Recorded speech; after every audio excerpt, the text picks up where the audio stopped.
Things might get weird. Yeah. Welcome to our life.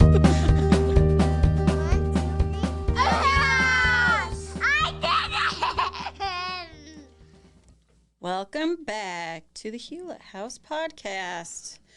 We're here today. We have this episode. Today is Hayden just kind of getting everything out that he wants to make sure is given across.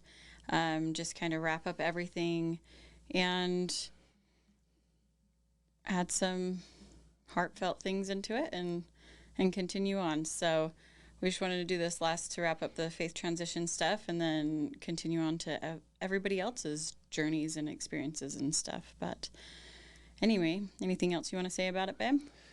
Nope, I think that's it. I'm a little bit of a grump ass today, so I'm going to try and do my best here. I don't know if I should be recording this, but yeah, everything I want to say I think I wrote down, so it's all in here, and hopefully we just want to build bridges and help people learn and grow and let everybody know that it's okay. Yep. So. Yep, and it is okay. So he's going to just read through his notes and what he had been feeling and prompted to say, and it took him a while to do it. So I'm grateful that he's able to figure it out and work through it. So, you ready? Ready, set. Okay, I wanted to do a concluding episode to our faith journey series and experiences so far with faith and Mormonism. The main reason is because I want to make sure that our why gets through how we want or hope it will. Please forgive me, I've actually written most of this out because I wanted to make sure I hit this segment as good as I can. Normally, I love the free flow of conversation, but this one feels okay to make an exception. It might be easier to listen to this episode if you can think of it more like you're listening to a journal entry, because after writing it, that's more of what it feels like to me. This episode is kind of a brain dump of aha moments I've had throughout the past few years and even past several weeks and months. It's a combination of things I'm working on and am not yet great at in many ways, as well as an invitation to anyone who may be struggling with a relationship now that you didn't struggle with before, especially after having an experience with someone in a faith crisis or faith transition, whether that's you personally or someone else that you may know. Our why or our purpose for this entire podcast is to talk with people who have had experiences in their lives where they've gone through hard things and what they've learned from their experiences. Essentially, life, growth, learning, understanding, relationships, etc. We don't want our entire podcast to be centralized on faith and Mormonism, but that's just been our life experience, especially the past several years. We're looking forward to interviewing more people and talking with them about their lives and things they've learned. We feel strongly that we're surrounded by people who have a story and hope to get as many of them as possible to come on, talk with us, and share as much as they're comfortable with sharing. For example, we actually did an interview recently with Jessica's cousin who has had a lot of experience with kids who have food allergies that we'll be releasing in the coming weeks. Severe food allergies, actually. Yeah, that was a cool interview. I'm excited to release that one. Several other people have already reached out, and some are working on getting on here with us. If you're interested in coming on and have something we can all learn from, please don't hesitate to reach out.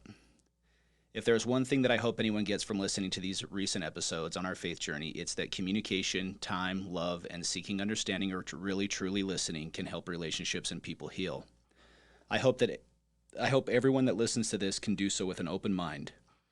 My entire quote-unquote why of even wanting to record this series was for people to see that relationships can and should be stronger than any religious belief. I really respect religion and would personally argue that it's great to have overall in society, at least a few I've had experiences with. I have agreements and disagreements with the religion I was raised in, but I can tell you from personal experience that it really can help individuals and families in so many ways.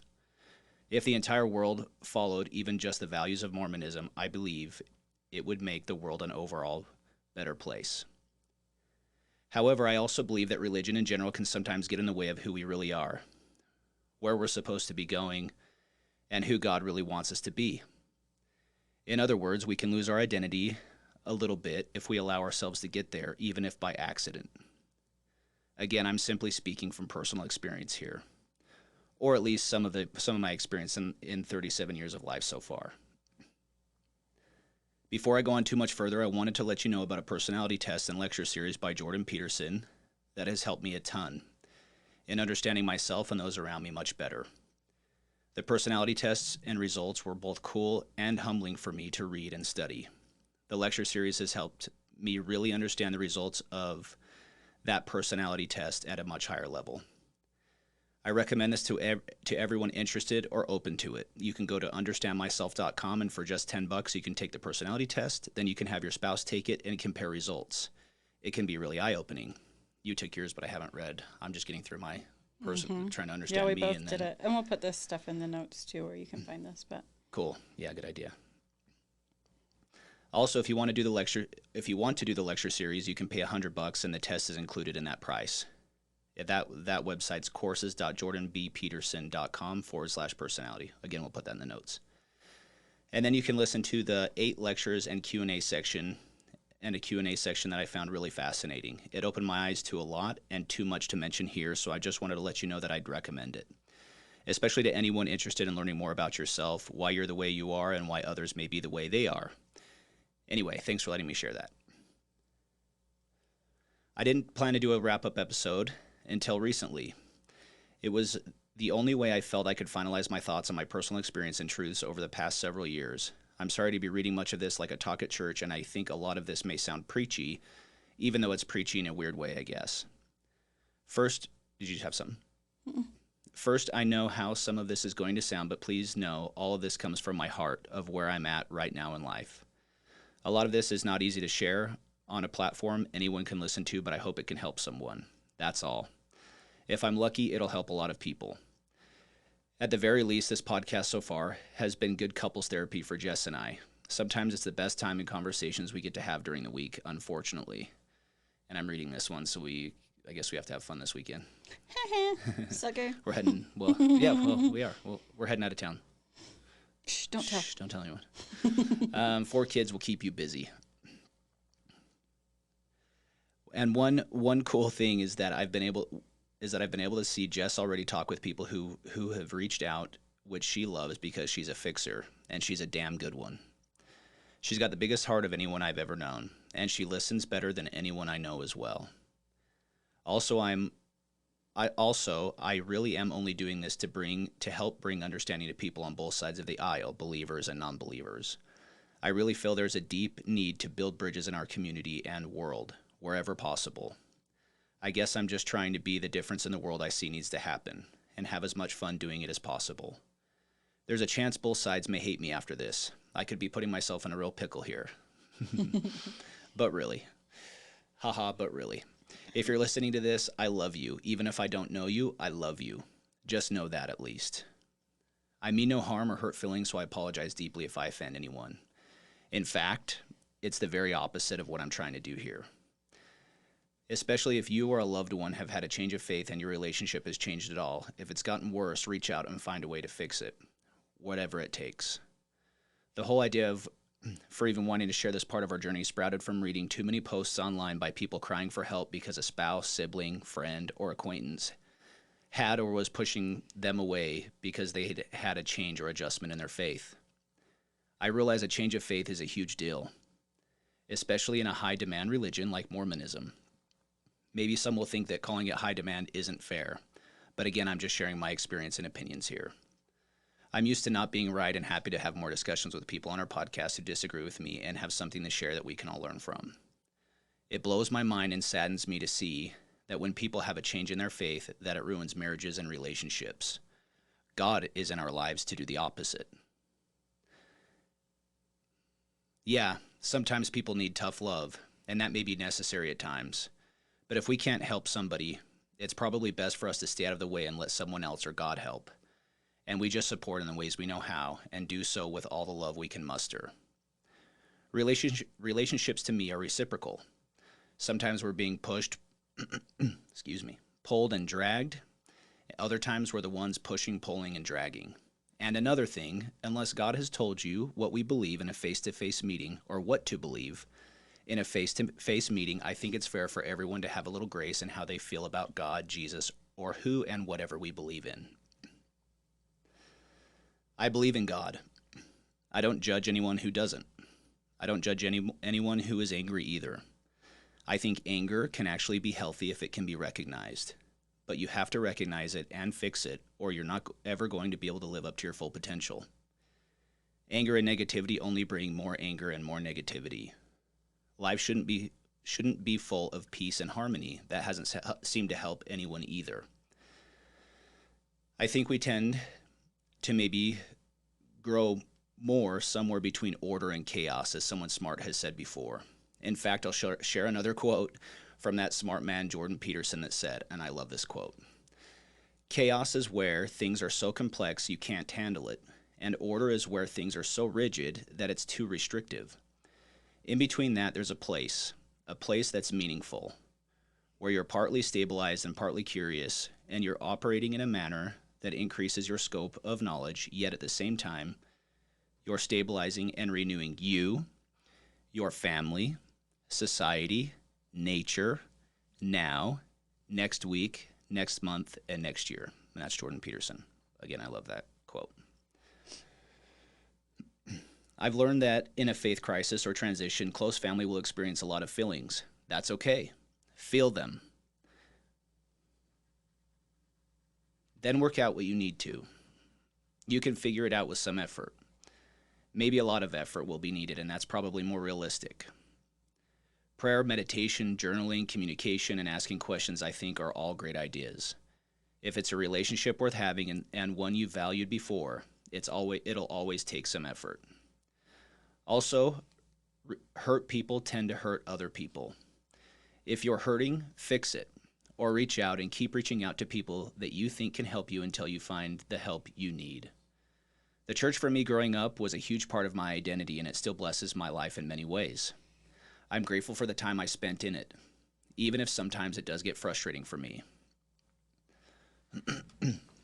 Excuse me again, thrice. Should have brought the tissues in. What was I thinking? Yeah, this is fun, huh? Good night. You're doing awesome. Just use your shirt. Just use your shirt. It was so gross. Good hell. My oldest son asked me a few months ago if I regretted going on a mission. For the record, I don't regret going on my mission. Too much learning, hard work, and love there to regret that experience.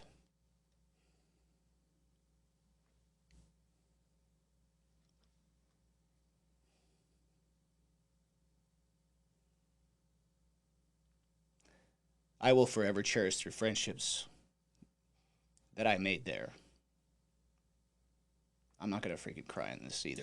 I'm not recording it. I'm not gonna freaking. If I get crying, we got to push pause because I'm not gonna sound dumber. Why is it dumber? It's Holy hellfire! That's what we're here for, babe. Yeah, okay, this is Make cool. it vulnerable. Why did I do this? Get it done. I'm just angry today, guys. So Yeah. a little extra it's emotional. Anger. It's the Good anger. night. I don't regret my mission. Too much learning, hard work, and love there to regret that experience. I will forever cherish the friendships made there. To sum my mission up in one word, I really would call it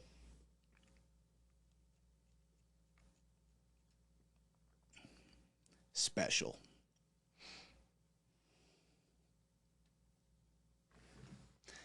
I encourage my kids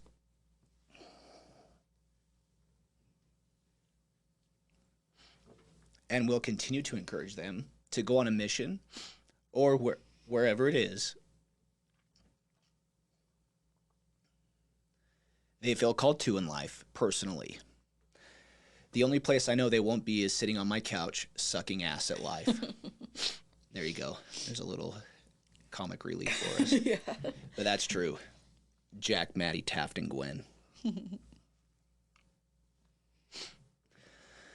I know what it's like to believe so strongly in something so sacred and personal that I never thought I'd not believe. The church was my safe place, my fun place, my tired place, my boring place, but it was my place and so tightly integrated in my life it was a larger part of my identity than I think I even realized till I stepped back a bit. It was, and in many ways still is, my community, especially the ones who seem to really genuinely like me for me and not for how I may currently perceive their religion. I think it helps that I do genuinely respect them and their beliefs as well, even though I may not always agree with everything. This entire process takes understanding from both sides. The person who has the change in faith needs to be able to be patient and understanding to those who still believe and not wreck their world with info they haven't heard. The person still believing needs to find a way to still love God. Or, I'm sorry. The person still believing needs to find a way to still love and see the other person for who they are and not how they may perceive God. I remember believing that the church could never lead me astray because the prophet would die if he tried. And I'm pretty sure I saw a video recently of President Nelson telling little kids the same thing. I was in. The next part is hard and uncomfortable for me to share because I don't want to hurt anyone's feelings that believes. And even those who don't believe. I love you and respect you and your religion. Or your non-belief if you don't believe. I have not taken my name off of the records of the church, so I'll say our religion. There's things I still believe and value. It's just different. And I have to be honest and true to me because I know God knows too. And why live a lie? In my opinion, life's too short to spend it bullshitting anyone. And maybe it's my age. I read a quote recently that said something like, when you're 20 years old, you care about what everyone thinks. When you're 40, you stop caring what anyone thinks. And when you're 60, you realize nobody really cared in the first place. That's pretty damn true. So true. Yeah. Well, I'm 37, so that rang true to me. LOL. Do I read out LOL? Do I say laugh out loud? Well, we did laugh out loud, so Don't mind me. We did what we were told. Excuse me. Okay. This next part is also uncomfortable for me to share because I don't want to sound bratty or dickheaded in any way, period. Or like I'm bragging. If you know me, let's all just agree that I'm kind of a douche. I'm trying not to be, and let's agree for now that I at least sort of understand that part. But in my own defense, I am a douche who is trying to figure life out. Hopefully there's somebody listening that can relate. I like to think that I'm pretty self-aware, even if some of the stuff that comes out of my mouth may not be totally appropriate all the time. Exhibit A, this podcast. Maybe I'm right. Maybe I'm wrong. Or maybe it's just in some ways. Part of the reason I say that is because I've spent a lot of my life, more than I'd care admitting, thinking about things I've said or didn't say or could have said differently that has brought me a lot of unnecessary anxiety. Sometimes it's caused me so much anxiety that I've stayed home from parties or events just thinking that it's probably better I stay home because who knows what might come out of my mouth. Mm-hmm. I'm not sure how many people can relate, but yes, this much is true about me. I know I have a lot of work to do and life is far from perfect, and I feel like I see the beauty in that more than ever now. I am literally working every day to be better. More than ever, probably. All that process has been different, strange, and new for me as well. Things have definitely changed, but not in ways I would have guessed, which is no surprise. Here's a list of things, along with some notes on what I would say have changed. Hopefully I'm not missing too many. There are categories where things have gotten more challenging in my mind, which I will also share in some detail, and I feel those things are getting better, and some of what I think I can really attribute to my own attitude towards things. Anyway, here's my list with some notes. Number 1. Large changes in my faith in the Mormon Church itself, but a healthier and maybe more real relationship with Christ. To sum it up, I think in this aspect I've really learned to think for myself and care much less about what others think, and I just try to do my best by living true to who I feel I am. Kind of like I've already said. This is a process and one I'm learning each day. If it feels good, I try and keep it. If it feels off, I let it go, or simply do my best. Number 2. I'm learning to question everything, not just religion. I try to ask questions and think over the answers I get. I'm slowly learning to trust myself more and more. It's not perfect, but sometimes it feels like the Holy Spirit, more and more, sits right inside my conscience, and it's been easier to listen and understand for a little while now. I think questioning everything is one of the blessings and curses for people who go through a faith transition, and I actually love it. Church, government, myself, others, etc. Maybe this is what is meant by wrestling with God. Maybe that wrestle is more internal than we really understand. How do you teach someone to do that? Maybe it's by starting with the right questions. Hard to find what those even are without being open-minded. I know that's hard, and at least it has been for me in the past. I also think this could be an area where people struggle figuring out their stance on things like politics when they leave because they've stopped agreeing with the one thing they never thought they'd question. So a new journey almost seems to start where you feel like you just, quote unquote, woke up. And there are new ways of looking at life. For example, my whole perception of the eternal plan just got rocked. What the hell else am I doing in my life that is wrong, even though I've thought it was correct all along? I hope this makes sense. I think people will get way closer to happiness and God if they can start to listen to their hearts, especially if it's hard. Ask the hard questions and do the hard things that feel right, even if they're hard. Iron sharpens iron. What's right isn't always easy. We know that. And we can learn how and when to trust ourselves a lot easier if we can learn to listen to our own hearts and minds. I'll add that.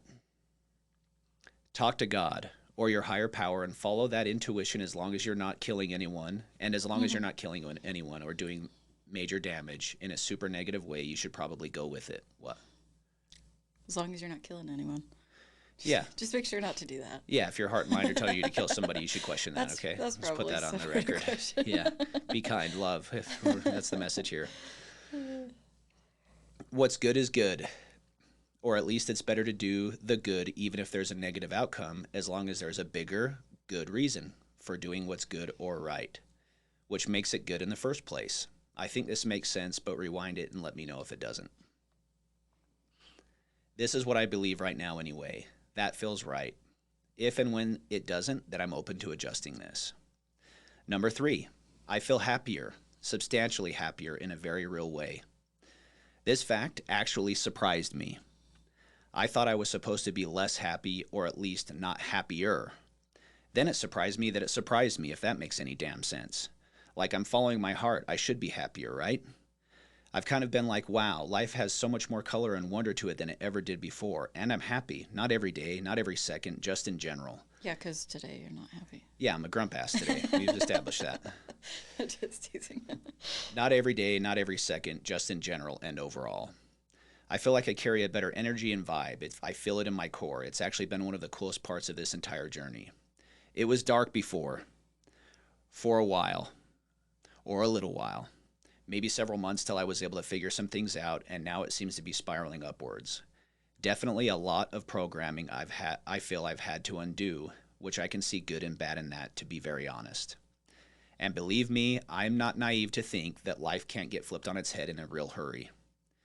It's already happened in my life several times, and just in the past month I've seen it happen to others in my life as well. For example, I recently heard the news that another childhood friend of mine passed away from addiction. And shortly before that happened, I invited, with Jessica's blessing of course, a cousin of mine who is rehabbing from drugs and has been using them for over half of his life.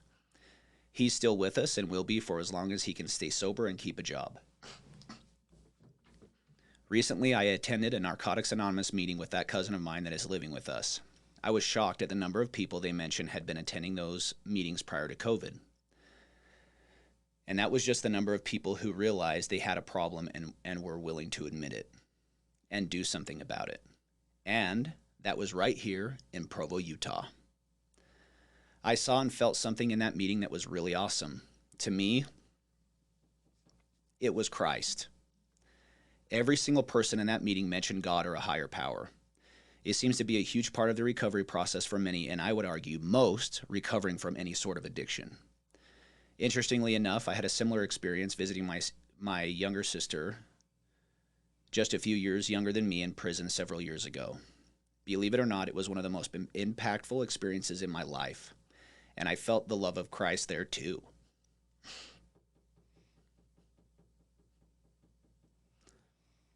I remember feeling grateful that I haven't had to be in that place to learn lessons I haven't learned yet. I guess things can always get worse. Part of learning who I am is learning that I'm not any better than anyone else around me. I kind of look at all adults, as big kids trying to do their best.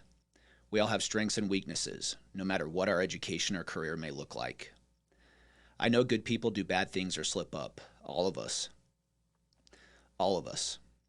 We all deserve some grace and love. I feel like I learned this at a younger age and haven't forgotten it yet. I don't take my situation for granted, and am extremely grateful for where I've come to be at this point. I know others have not been as fortunate, and it breaks my heart to the point that I started a damn podcast and am putting all my imperfections out there for the world to see. I don't expect to have a life free of ups and downs. I'm in the middle of them pretty much always. I'm finding a way. However, I'm finding a way, and it's pretty cool. Hopefully, my new perspective has changed me enough in the right ways to keep me afloat when I need it most. I feel it has. Time will tell. Regardless, my support team will get me there if all else fails.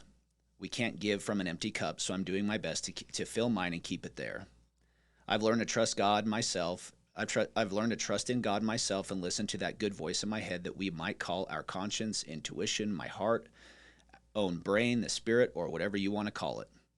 It's been an amazingly cool experience to feel in control 100%. Or at least if I'm not in control and things go sideways, I'm the one to blame and nobody else. I don't blame God. I look at what I can do to fix it and do my best to be accountable. I could go on here, but I'll leave it at that. I don't feel that I need a middleman other than Christ and really great mentors, friends, family, and God to tell me how to live a happy, fulfilling, Christ-like life. I've found and am finding new prophets, quote-unquote prophets in my life. And I want to be clear here. Jess actually was smart to let me know that I'm not trying to be sacrilegious or rude in any way. At work and in our business, we talk about like prophets for different areas of life. For example, Jordan Peterson is a prophet for me in like relationships, someone I look up to in relationships. That's it. It's not a religious thing. That's all. Somebody you like worship. Right, whatever, exactly. Right? Yeah, just someone that I think is a good leader, right? Yeah. Jordan Peterson is one of those people, which is why I mention and repost all his stuff online fairly often. He's literally helped change my life and perspective. I don't know if he's for everyone, but he helped me and seems to speak a lot of logic. Thanks to him, I can see my strengths and weaknesses clearer than ever, both humbling and cool, kind of like I mentioned before. Mm-hmm. I think Jordan Peterson and ones like him are some of the people society needs the most right now. To put it straightforwardly, the past few years and mostly even up to the point of starting this podcast and forcing myself to work through the process mentally so I can verbalize it have helped me see and come to terms with who I am. It's had a way of taking the bullshit filter out of my mind and come to terms with some past trauma and or issues I thought I had mostly taken care of. I see that I've lived a really great life in many ways so far, but have been living way too far beneath my own potential and feel more driven and excited for life lately than I've ever felt in real ways. One of my big goals is to keep this fire burning. Doing this podcast helps. It's fun and I enjoy it, which is why I'm still doing it while we're grumpy. How's that? Thanks. And we're already not as grumpy now. See this? This is So good. Now we're crying. We're from anger to crying. We're going to laugh a little. We're not bipolar. We're gonna feel we're fine. all of the emotions. We're fine. Today. Number 4. What? I said I love it. Oh, good. Number 4, and I've already kind of mentioned this part, so I'll try not to be too redundant. I've discovered more about who I really am and learned a lot more than I otherwise would have without this journey and experience. This is what has made it all worth it as well. There's a lot in this section, and I really hope it's okay to share all this. I've learned who I am, not by who my patriarchal blessing says I am. Some of that is right, too, and some of it seems like stuff you'd find in about 50% of other patriarchal blessings. I want to live and see a much bigger life for myself, family, and friends. How has my life improved? This next part is probably a mixture of a little trauma in life mixed in with church, but here we go. My relationship with my wife and my love for her has never been stronger. Sometimes it's not always easy. Usually that's my fault. And I can finally admit that I know she loves me deeply too. I still love you more, babe. Nope.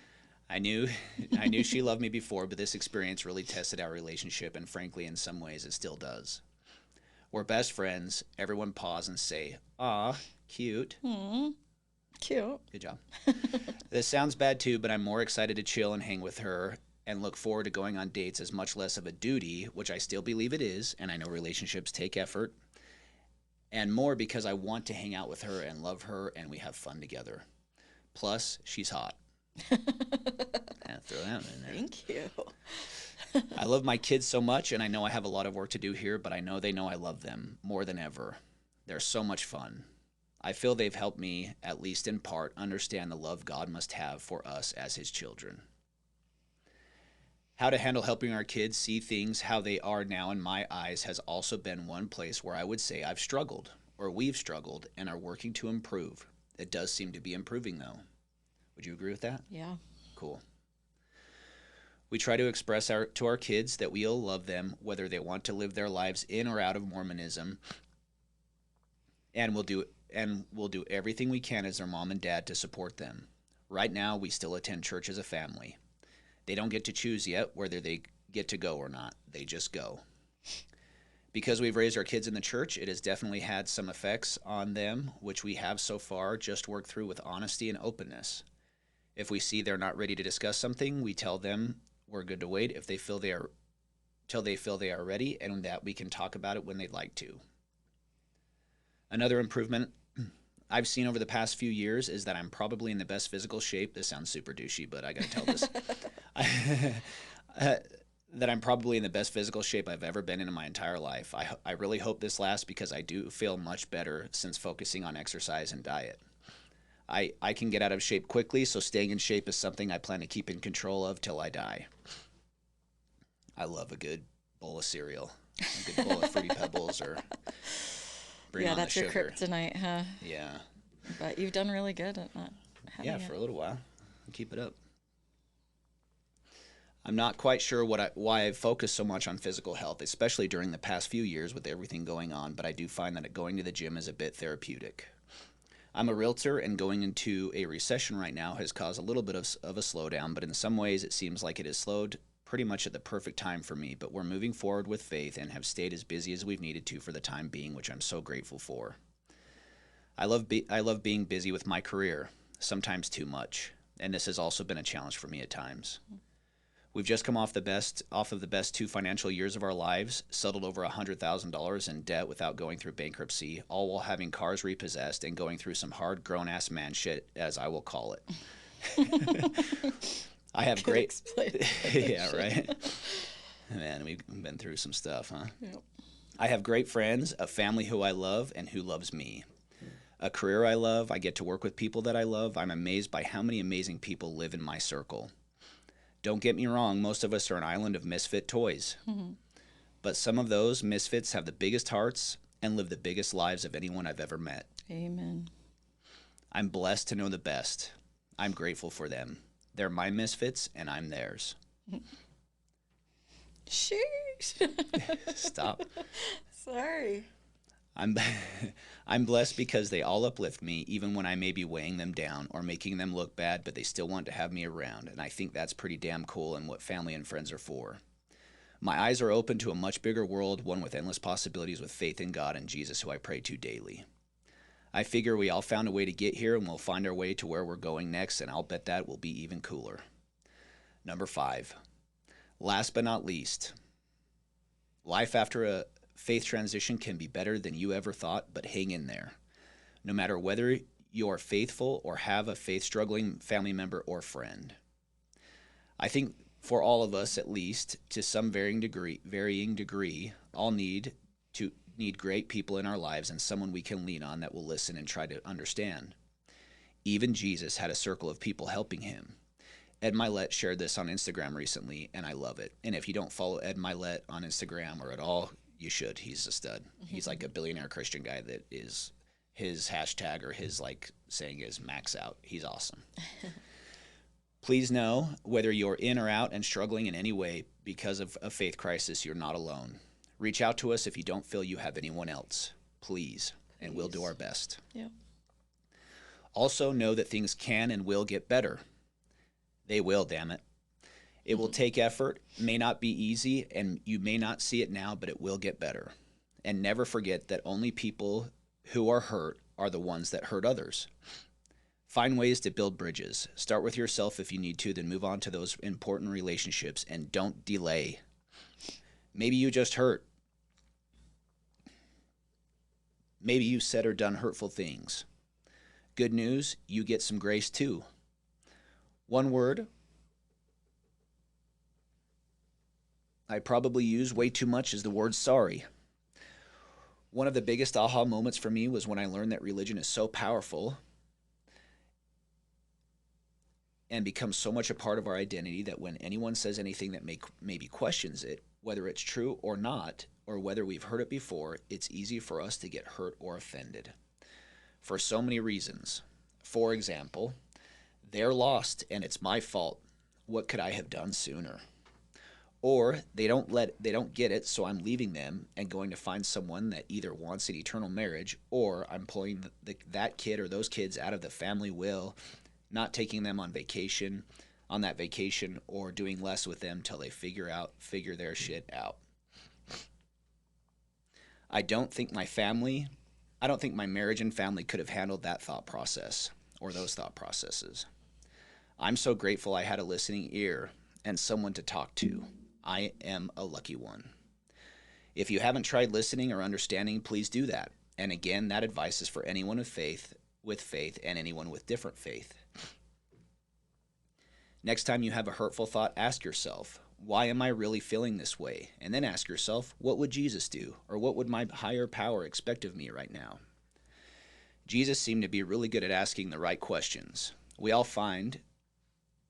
need to find it in our souls to ask the right questions.